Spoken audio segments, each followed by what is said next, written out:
Hey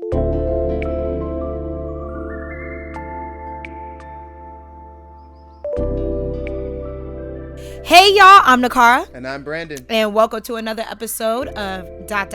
but make it books. A podcast where we are bookishly healing through life? Yes.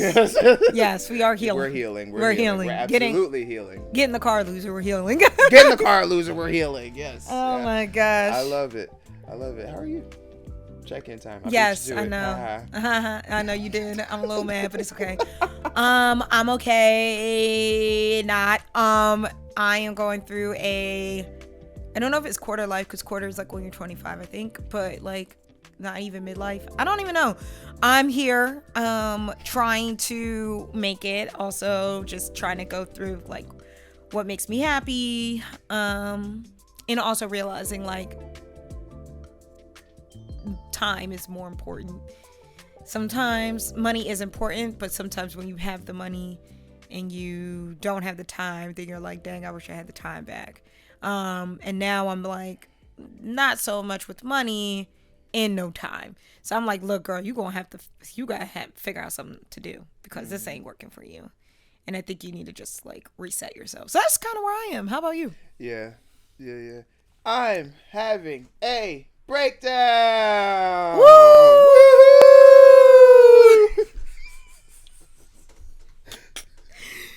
Oh man, that's fair. That's fair. No, I'm dude, it's this is wild. I just get, because then I get caught up in my head, and I'm just like, and then bereft happens, like speechlessness happens. Yeah. Said all that to say, transitional period, which is one of my favorite things ever. Transition. I think I am continuously reminding myself that the doctrination and the structure and the infrastructure of the way things are does not equate to serviceable lifestyles or a serviceable culture or a serviceable community. Yeah, no, I agree with that.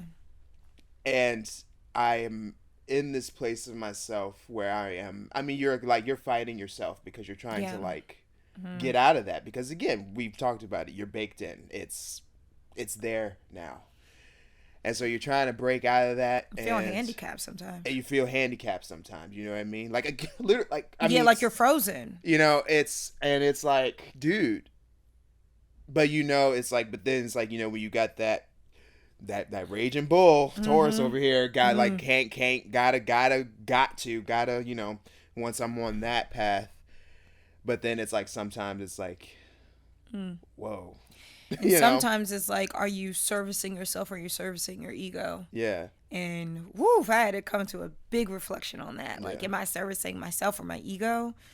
And I've realized a lot of it has been ego driven. And then we also live in a culture that like takes your joy in your accomplishments versus the joy of living life. Yeah. And I'm like, well, goddamn. Yeah. Well, goddamn. Yeah. I know it. Yeah. And just like, yeah. And that joyous mindset, that abundant life mindset really is like, it's there, but you have to constantly remind yourself that it's there. Yeah. You never have to go look for it, because it is always there, but you do take it for granted. I think naturally we just take that stuff for granted. And so we have to come to this place of reminder that there is joy here, there is abundance here, it's all in here around us all the time. Yeah. You know what I mean? In the midst of all this, like literally 30 minutes ago, before we started recording this podcast and started talking or whatever, I got some of the best news I've had in a very long time. Right. But everything I also got like 5 minutes after that, I got a little news that was like, you know what I mean? So it's like, that dance is just a part of life. But like, why is that downward news all of a sudden robbing me of this really dope news that I just got? You know what I mean? So it is like, That's why I say transition, because it's like you can go from here to there just like that, but also you can go from there to here too. That's true. And it's like, I don't know. No, I feel that. No, I've been there a lot, and I think that sometimes we look at things in a way that is just not helpful or beneficial to us. And then also just practicing gratitude in the very small moments. It's like practicing gratitude for waking up, practicing gratitude for having your first drink of water, that it's clean water. Yeah. The fact that we get to live in a home and we're sheltered. Mm-hmm. And that is a big thing, because some people don't even have homes. Mm-hmm. And so, like, I was just like, practicing gratitude in small moments. But we're making it, y'all. So we hope y'all making it too, because we trying. Yeah. We trying. And it's, I mean, that's the thing. It's like, we got a lot of dope things happening around us, and why can't we practice those dope things? Know what I mean? It's like, that's what's really cool. It's like, man, life. This is why we bookishly healing through this life, because it's healing. Like, life is so... Yes, complex and interesting and beautiful and chaotic and all those things. All those words. Yes, all those things. Well, you could be a sweet dream or a beautiful nightmare. Oh, you I went Ohio players. You went Beyonce. Oh, wow. Oh, yeah. Well, it's okay. Love it. It's all, it's all duality. Duality. Yeah. So as we roll into our snowball, because today we are going to be talking about Black Cake, which is probably still one of my favorite books that has still haunted me a lot as we go through this. So a lot of Black Cake is focused on familial healing, familial ties, but it's all tied to one thing: recipe. So what is your favorite family recipe that like you go to and it just brings you? Oh God! Oh, you're gonna make me go somewhere. Woo! All right, Here we go. No, this is great. No, because that's the thing. It's like I think one of my favorite things, like, first off, let me say, like, shout outs to like the mac and cheeses in my families, and the potato salads in my families, and the all whatever. But like I think that when I think of that question, I think about how there are only a few things that I've seen the people who taught me how to cook, which of course were the women most predominantly, or except for breakfast. I can make the heck out of some pancakes because I'm dad. But like, anyway, it's blessings. Like, mazel. Right. But like the they didn't use recipes. So it's like, in my mind, I didn't learn to look at recipes. They once upon a time, maybe, or whatever. And then like my mom definitely had like a recipe box of things that she whipped out for holidays and special occasions just to make sure it was right. But like, I think about the day to day, and the fact that they have a house to take care of, as well as children to feed, as well as also work, because they were all working people as well and stuff like that. So I think about that, and when I hear that, I think about how the one that comes to mind never had a recipe, because it was always something different. And that's I call it her hodgepodge meals, but she also calls it Gammy's goulash. And this is my grandmother's way of feeding the family with like scraps, in a way of like, she got the wingtips off some chicken wings. She's gonna put that in the pot with some beans and some spices and some rice or whatever, all this goodness and flavor in a pot. Next thing you know, you put it in front of you, and it's like, first it's like, what is this? And then you start tasting it, and you're going back for more, and you're just satisfied and content. And it's like, for me, I mean, that's the recipe that I always think about when it's like, what's your favorite family recipe or whatever. I'm like, there is no recipe. The recipe is love, and the recipe is love and duty.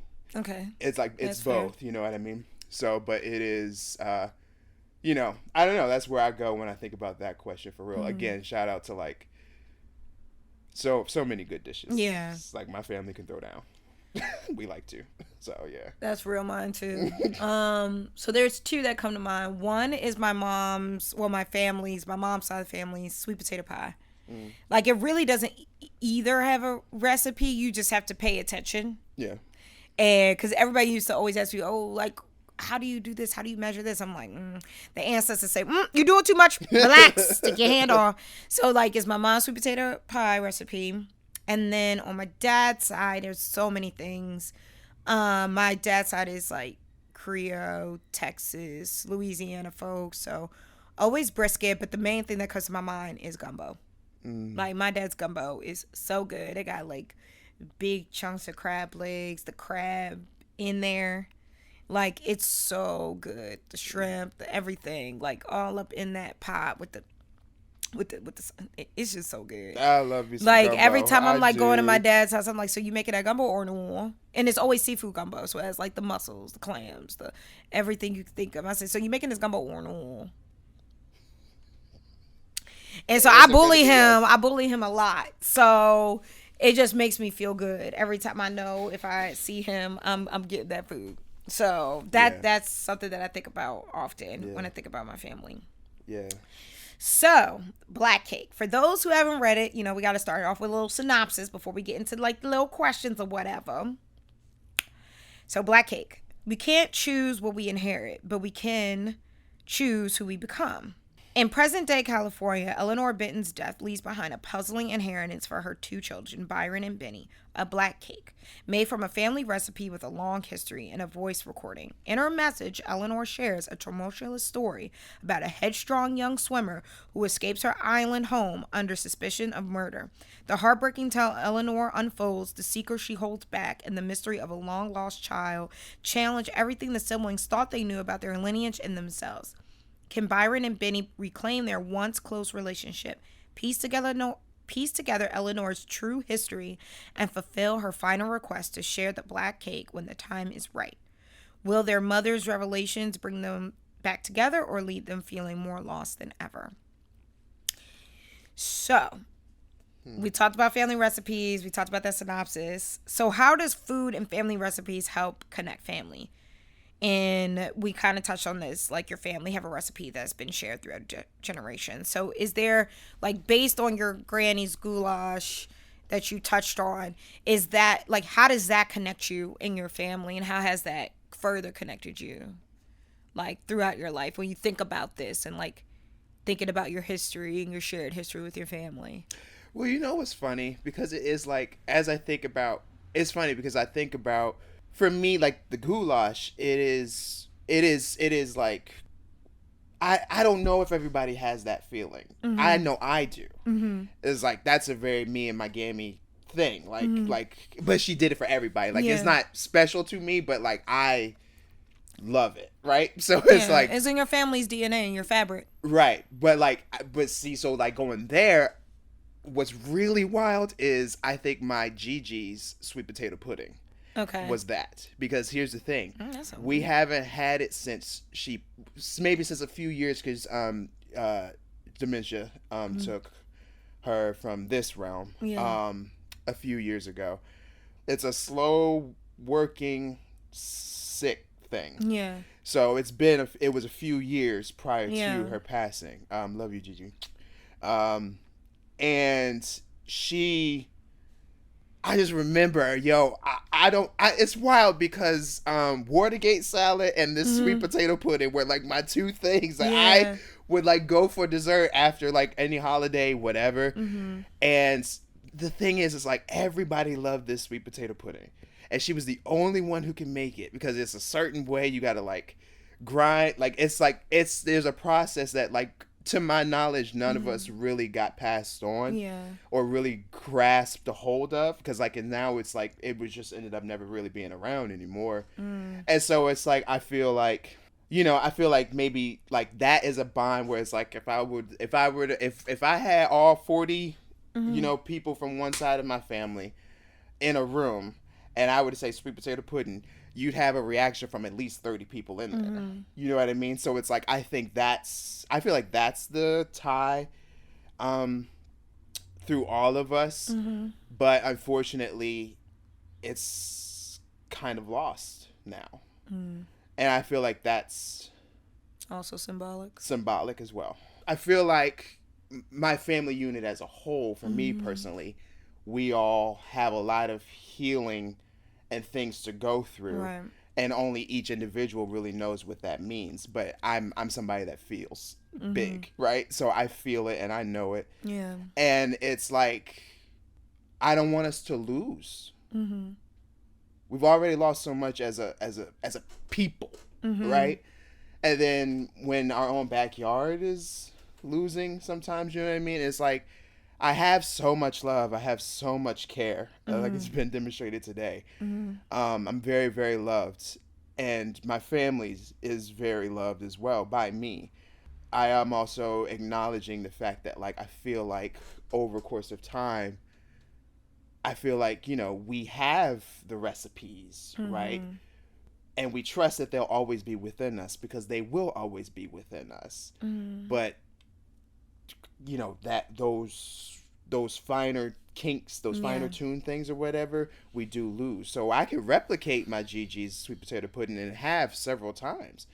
But even my little 9-year-old palate knows that it's not right at 31. It's like, this is not the same. You know what I mean? It's like, it's not the same taste from. So it's like, I don't know. I don't want us. I'm demonstrating some interesting behavior. I'll take accountability of saying that doesn't fully represent what I'm saying fully personally, but at the end of the day, my heart doesn't want us to lose.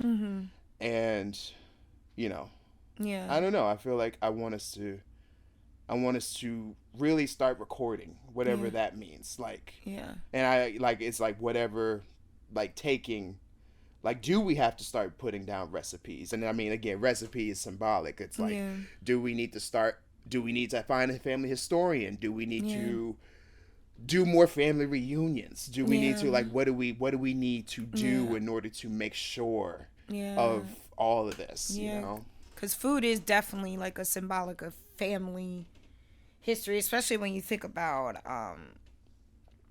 actually every culture, folks have something that they like turn to, and it's usually food based because that's how we gather, you know, is around food. And so I think about that a lot, like how we stem certain pieces of food through our heritage and our life. And so I think that's why I love so much about black cake, is that it's the cake itself is simple, and it's, if you just think about it just by itself, cake. But when you think about the complexities of like how, like, again, how we gather, like the cake is symbolic of so much more.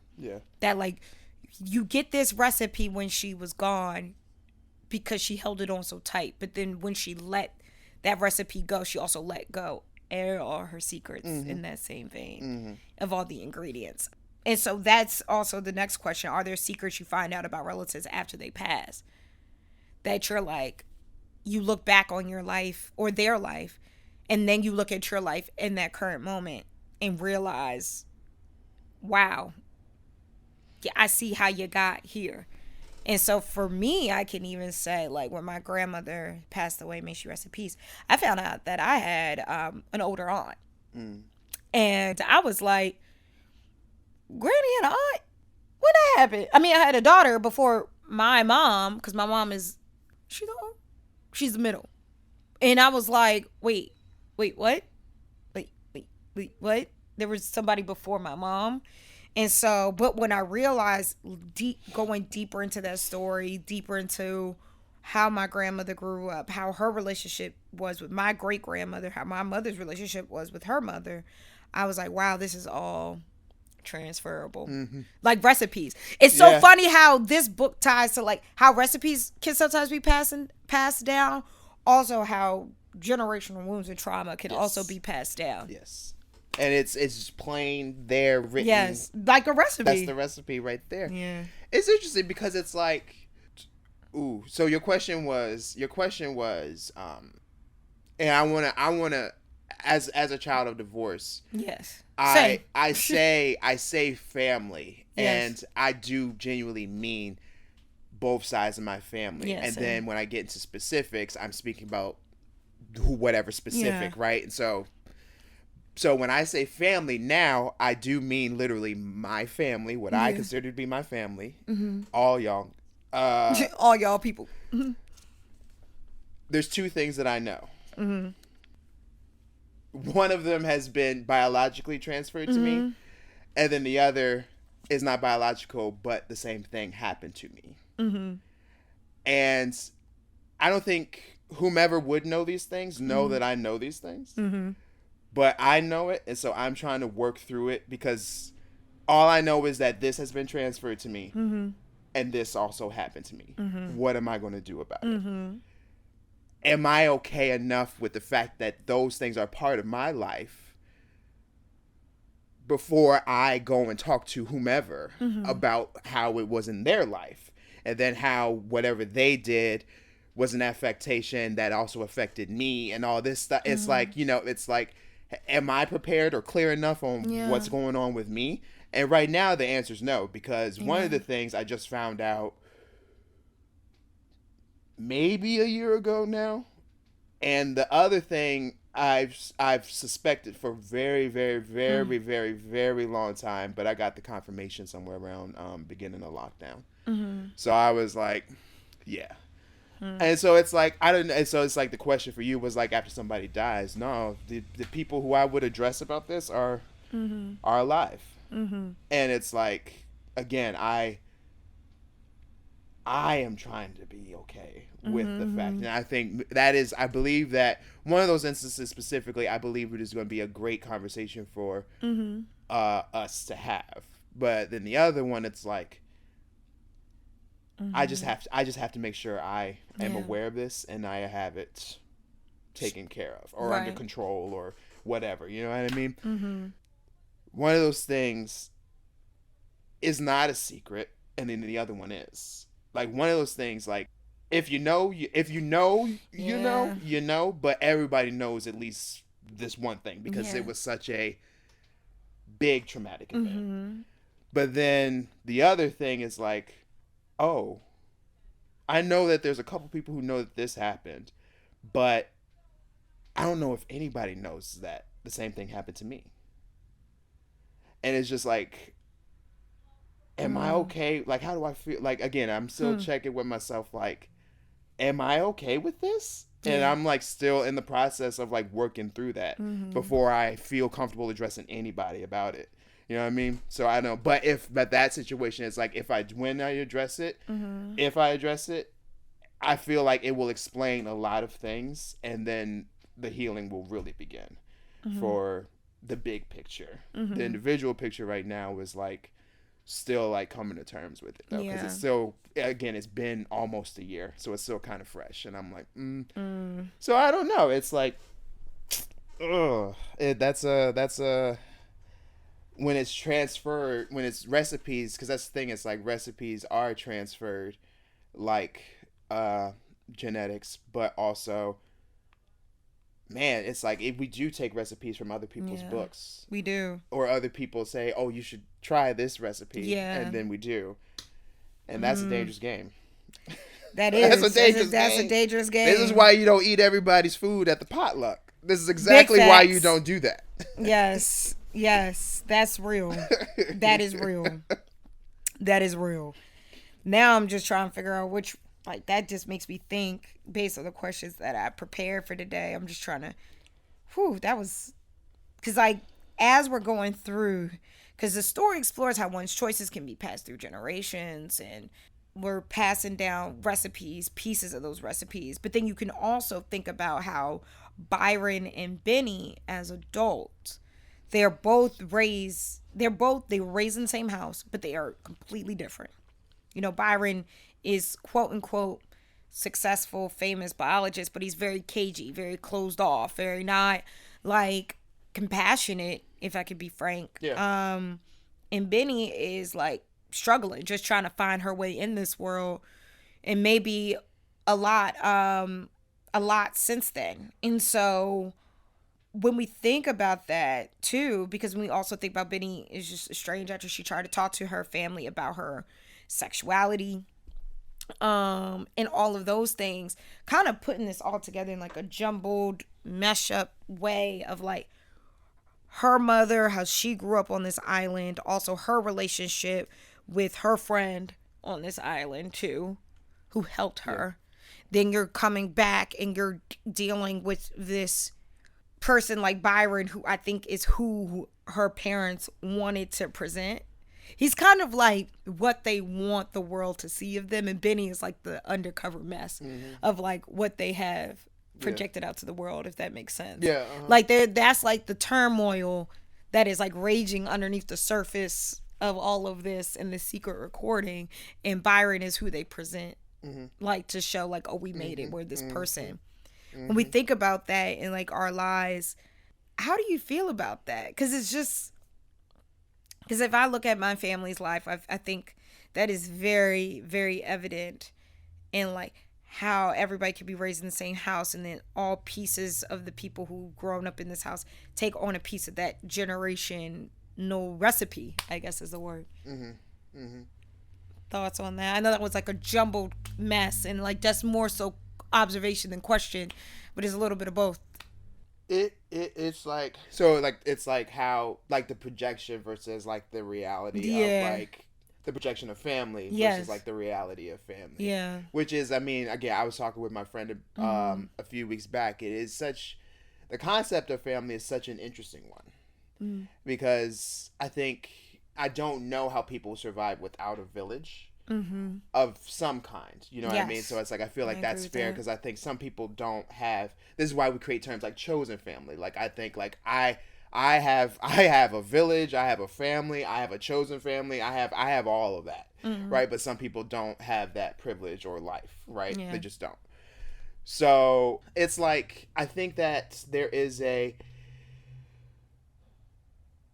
I think this is why projection is actually an interesting word that I'm trying to I have my thought, but I keep on tussling with that word because I feel like this is why I'm getting to this place of like, yeah, projection is a thing, but also how much of it is like the way of the world or the system or what you do, or it's what happens, or it's what, because think about to the beginnings of family, it's like you have to continue, or to how you keep something going on, you have to keep on having children who have children who have children who have children. That has to keep going. So saying you don't want to have kids or having an abortion or doing anything like that is seen as a direct attack against family.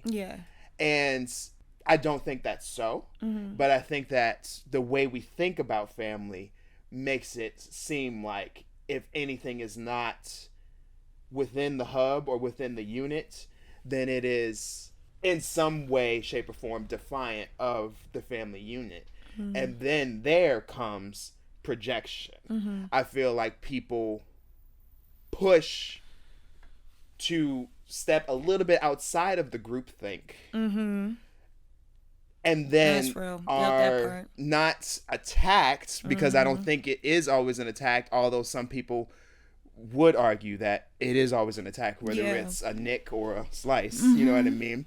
There is, you are fighting to be whatever version of yourself. Byron and Benny were fighting to be whatever version of themselves. Even Byron, who is the golden child, is still fighting to, in a way, be himself or whatever. And I think that's the part that like, it's like, I feel like so many of us are Bennies. So many of us believe in the Benny or what have you. The Benny mentality, or have come from a Benny mentality as well. I don't. I think I'm very much a Byron, which makes me roll my eyes. I'm a mix. Yeah. I think I get, anyway, staying on my, but like staying on my point, I think that projections come from, again, just this desire to break away, to dare to be the person that you feel like you want to be. And that's not sans family, because family, village, chosen family, all these people have gotten you there. They've helped you grow. They've helped protect you. They've helped look after you. They've been a very big resource. But also to be this family unit thing, we often have to give up so much of ourselves in order to be like for the family, or for this and for that. And it's not a bad thing, but it is like, I want to challenge that. How do we like, it's not a bad thing. How do we find a way to be Yeah. ourselves and a part of this family that is comfortable enough to not feel like we're damaging the family. And I think a lot of it is, especially when you look at like, I can only speak from, the Black experience, right? But I think a lot of it is fear based. Mm-hmm. And I think Byron and Benny represent that. Like, Byron is in a job that quote unquote looks stable. Mm-hmm. Right. And Benny is like their worst fears imagined, because she really doesn't know what she wants to do. She also like doesn't want to do the normal, quote unquote normal thing that's like very clear and linear path. And I think when you have a lot of folks who grow up in Black communities, the fear is that, if I put my kid out and they do something that is not within the linear norm, that gives them opportunity to get hurt or get attacked. And then she's talking about her sexuality. That is also another fear that I think like is already hard being Black. Why, like, a lot of Black families, so why add something else to it? Right, exactly. Right, why you want to add something else to it? And then you also, your sexuality, you're questioning that, and then you're also questioning your career. And I think always the fear is like, I'm not always going to be here to protect you. And so that comes out in a way to make you conform right to whatever needs to be. And the funny thing is like, as much as their parents were trying to make Benny conform, they were so out of the unconformist realm. They're just like, I don't want you to do that though, because I already did that for you. Mm-hmm. And so that is just interesting. I think that's probably why it stuck with me for so long, is because all of the fears that they had for Benny are things they already lived in their life and or wish they had lived in their life. Mm-hmm. Yeah. I mean, and that's, yeah, like that fear, mm-hmm. which, a subsidy of that is guilt. Mm-hmm. And also another subsection is shame. Regret. And then another one is regret. So this is what I'm saying. It's like, from that, we get all these weapons. Yeah. And so it's like, it's not, and this is why it's like, again, it's dressed up, and we talked about this a few pods mm-hmm. back. It's like, the energy itself is not an attack, mm-hmm. but it gets dressed up in such because of the fear of the monster mm-hmm. that we are trying to hunt here. Yeah. And now it feels like you're retreating, or you're not, maybe you're not joining the other side, but it feels like you done fell way back, son. Yeah. But I'm not falling way back. I'm realizing now that I'm not a frontline person. I'm the healer. Yeah. I'm not the healer. I'm actually the design, the armor design. I'm the welder, whatever. You know what I mean? I'm finding out that my position in this faction is different than what any of us thought it would be. And I think that's something that a lot of families need grace on too. Yeah. This is like, I definitely believe in grace, like 100%, like abundantly. Like I don't have time to carry. Like, I don't have time to carry a lot of things. Like, I really don't. Like, I've realized that too. I don't. Like, I have a feeling if I need to take space, I'm going to take space. But I'm not. There's abundance of grace. Yeah. So said all that to say, I think the offspring of any kind, mm-hmm. like branches off of any kind, we can't condemn our families for doing the best they could, or for doing what they knew to do, or doing what because again, recipe was passed down. Yeah. This is why somebody who, certainly not I want to make it clear, this is not my upbringing, but this is why, like, a man who had an abusive mother is going to turn around and find a wife who was abusive to him, and vice versa. Like a woman who didn't have a father and her life is constantly going to is going to have abandonment issues or seek that value or whatever. History, you know what I mean? It's like bound to repeat. These are the recipes. Yeah. So it's like I feel like we have to find it in ourselves to forgive mm-hmm. our familial higher ups for whatever. Give them grace. They're only human. I had to learn that a really long time. Yeah. Like, give my parents grace and space, because they are only human and they're just learning in this life as I am. Yeah. Any final thoughts on Black Cake? Yeah, I didn't know how I was going to do with recalling, like, not recalling this one, but like reliving this one via like our pod. Mm-hmm. not because it's so representational, but in a way, it kind it just, I think it does. I think Charmaine Wilkerson does something that so many of us need to do in our own way. I don't think we all need to write a book about it, but we do need to figure out those recipes that have been a part of our units, and then look at the results of said recipes. Yeah, I agree with that. You know what I mean? Because it's like, I think about, I have a friend, not to put other people's business out there or whatever, so I won't say that, but it's like I don't know, I just see it all around, like people who are like, hiding certain things from their family because they don't want their family to know, and then their family knows they're hiding something, and they think it's one thing, and it's definitely not. Something so altogether else that is actually much more harmful and not okay. So I want us to take a look at the recipes. This is everybody's homework. Take a look at the recipes of your family, and then look at the results, and see how, and just be honest with yourself. How do you feel? Is your household in order? Are your children happy? Are they doing what you wanted them to do only? Are they doing something totally different and you're still resenting them? Look at the recipe, admit to yourself how you feel, and go from there. That's my takeaway of homework. Honestly, hard same. Definitely read this too, because I think they're making it into a Hulu series or movie. Yeah. One of the two. But Charmaine, girl, you did that. Yeah. This book still has stuck with me. I read it and devoured it, and it was beautiful. I cried at the end. I had to keep putting it. It's one of those moments where I'm so dramatic. That's one of those things where it's like I'll have to walk away. Yeah. I like put it down, or like if it's something is like hitting, I have to like, I literally like, okay, and walk away and just like go somewhere, because like I can't. And I had several many moments like that, Ms. Wilkerson. Many. Yes, and it is around 380, but it goes really quick, and it's truly, you want to like you. Yeah. It's truly beautiful. It goes back and forth through different time periods, and I love when books do that. It's also like, I love that it is connected to multiple cultures. It is American. It is also Jamaican, British, yeah. Too. So it's like we have a number of influences here. Yeah. That go into. I mean, again, like, get into the root of this book. Like, it's like the root is important here. The root is real. It's real. Yeah. So without further ado, we gotta wrap it up. All right. Yeah. We can talk about. We have an announcement. Yeah, we do. Okay. So we're doing finally.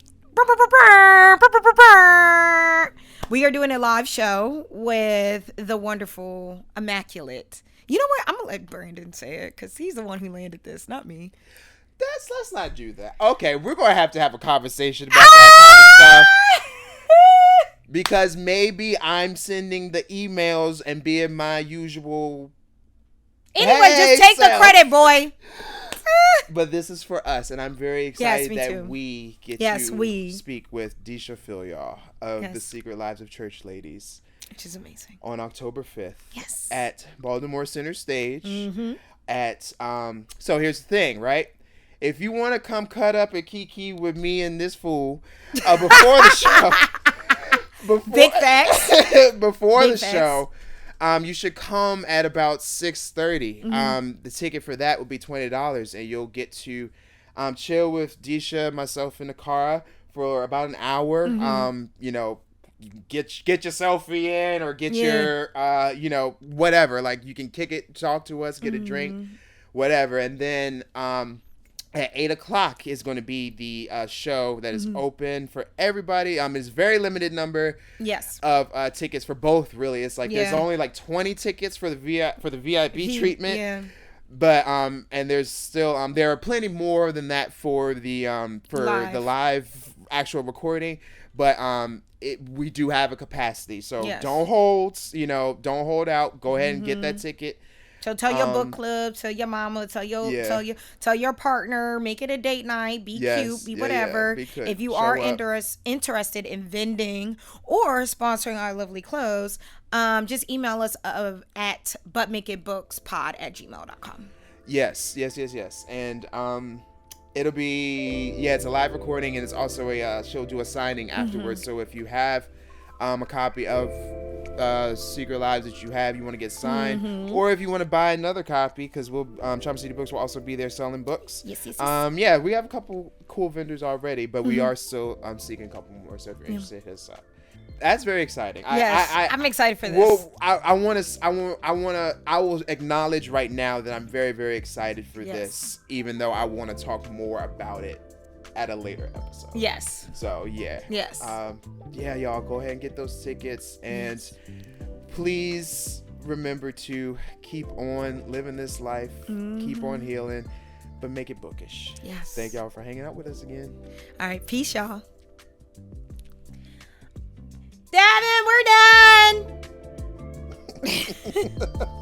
Gotta keep that in there. Yes.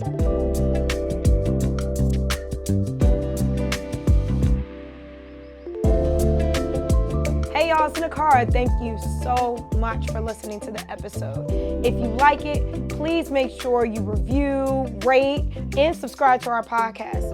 Of course, sharing is caring, so make sure you share with your friends and let everyone know to come into Charm City Books to get our recommendations.